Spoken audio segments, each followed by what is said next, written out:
que nuestros genes nos protegen, ya nos mostró cómo genéticamente somos diferentes. Y a raíz de esto los invito a que revisen la literatura. A mí me llamó mucho la atención, una gente que está en el norte del país, la doctora Ana María Calderón de la Barca, ella trabaja con niños, y tiene publicados casos de población rarámuri con enfermedad celíaca en extremos graves de desnutrición. Creo que eso es importante, y lo que muestra el doctor Cerda con el doctor Uscanga es que genéticamente somos diferentes. El segundo mito es que es muy difícil hacer el diagnóstico y que es muy costoso. Probablemente ese es un mito que depende del médico, trabajar con un buen laboratorio y hablar de que son pruebas necesarias y se necesitan estandarizar. Yo les puedo decir que cuando estábamos en nutrición no nos costaba trabajo. Al regresar a Veracruz, tuvimos que encontrar un laboratorio de mucha confianza que ahora hace las pruebas, y cada vez mientras más hacemos las pruebas van bajando el costo. El costo-beneficio, creo que es más barato hacer una prueba que dar tratamientos para intestino irritable. Y el tercer mito, que no lo mencionó el doctor, pero creo que es algo que culturalmente nos ha costado trabajo, nos dicen que la dieta del mexicano nos protege porque comemos arroz, frijoles y maíz. La última encuesta de nutrición realizada hace un par de años muestra que los adolescentes, 60% de los adolescentes consumen 2 o 3 porciones de pan al día. Entonces, lo menciono porque de pronto recibimos críticas diciendo que estamos sobrediagnosticando la enfermedad, y parte del foro es discutir. Y eso es muy importante.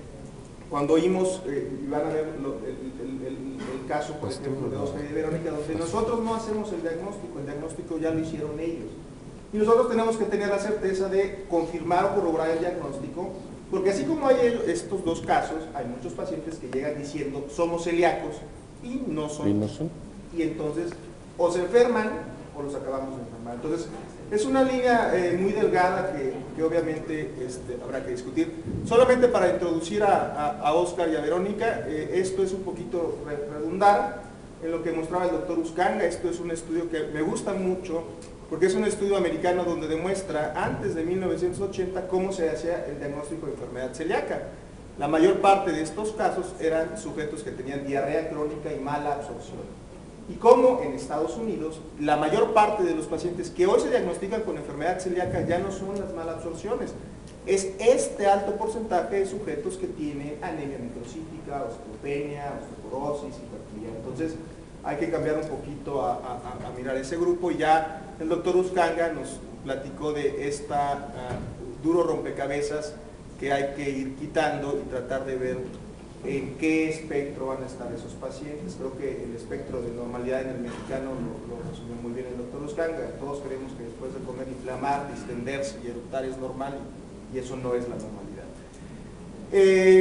Respecto a el sumario de seroprevalencia, lo demostró. Vamos a ser conservadores y tomar 0.7, 1%, igual que en otros países de Latinoamérica. Pues las cifras ya nos las dijo él, nos ponen entre unos 600 y 800 mil sujetos adultos que tienen algún espectro de la enfermedad.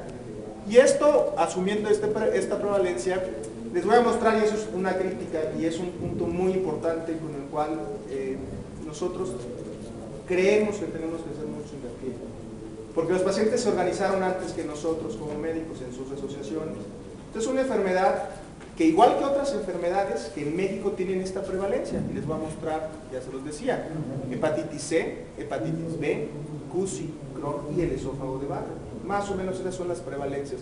Estas enfermedades serían igual de raras que la enfermedad celíaca, pero lamentablemente estas enfermedades, o la terapéutica o la industria está apoyando, y hacemos estudios y protocolos de investigación para hepatitis C que ha fallado a 1, 2, 3 tratamientos, o damos medicamentos sumamente costosos para enfermedad inflamatoria intestinal, y obviamente para eso sí hay apoyo y hay.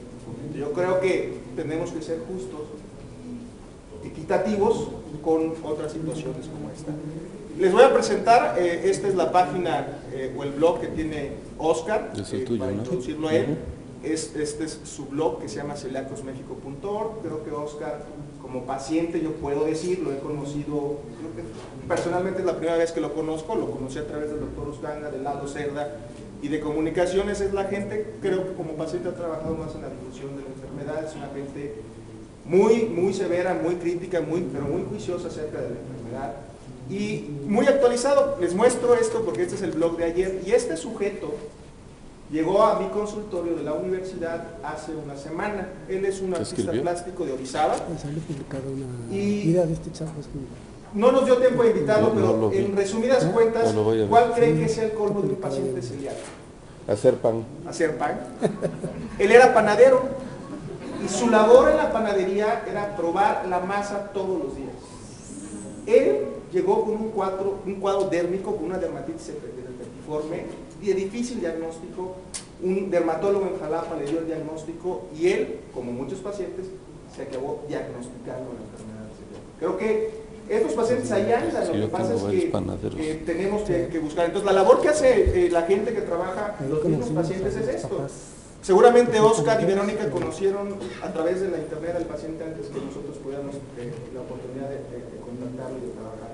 Oscar, te voy a pedir por favor que nos platiques un poquito la historia de tu enfermedad.